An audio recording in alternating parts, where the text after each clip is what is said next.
ప్రభునందు ప్రియులైన మీకందరికీ యేసుక్రీస్తు ప్రభువారి నామములో శుభవందనాలు తెలియజేస్తూ ఉన్నాం. దైవజనుడు బ్రదర్ భక్త సింగ్ గారి పరిచర్యలో నుండి దైవ మర్మములు. జూన్ 4. మెరుపు ఆగిపోగా మిక్కిలి నిమ్మలముగా మాట్లాడు ఒక స్వరం వినబడెను. రాజుల మొదటి గ్రంథం 19వ అధ్యాయం 12వ వచనం. ఏలియా నిరుత్సాహపడి బదరీ వృక్షం క్రింద నిద్రించుచున్నప్పుడు యెహోవా వాక్కు ప్రత్యక్షమై పర్వతం మీదకి తీసుకుని వెళ్ళెను. మొదట అచ్చట బలమైన పెనుగాలి లేచెను. అయితే యెహోవా గాలి దెబ్బయందు ప్రత్యక్షము కాలేదు. తర్వాత భూకంపము కలిగెను.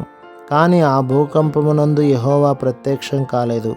పిమ్మట మెరుపు పుట్టెను గాని ఆ మెరుపునందు యెహోవా ప్రత్యక్షం కాలేదు. మెరుపు ఆగిపోగా మిక్కిలి నిమ్మలముగా మాట్లాడు ఒక స్వరం వినబడెను.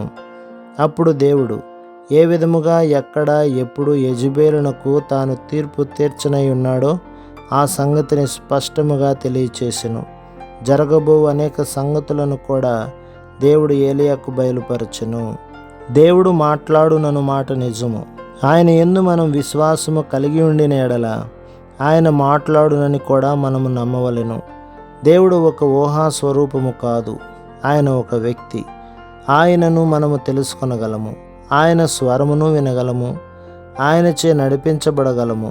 ఏ మానవునితో లేని సన్నిహిత సంబంధమును మనము దేవునితో కలిగి ఉండవచ్చును. అనేక సంవత్సరములుగా మన స్నేహితులతో మనము కలిసి జీవించినప్పటికీ వారిని పూర్తిగా అర్థం చేసుకొనలేకపోవచ్చును. భార్య బిడ్డలతో అనేక సంగతులను మనము పంచుకొనలేకపోవచ్చును. అయితే దేవునికి చెప్పలేని విషయం ఏదీ లేదు.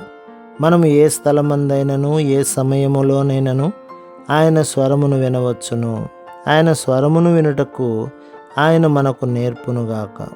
ప్రభువు మిమ్మును మీ కుటుంబమును మీ సంఘమును దీవించి ఆశీర్వదించునుగాక. ఆమేన్.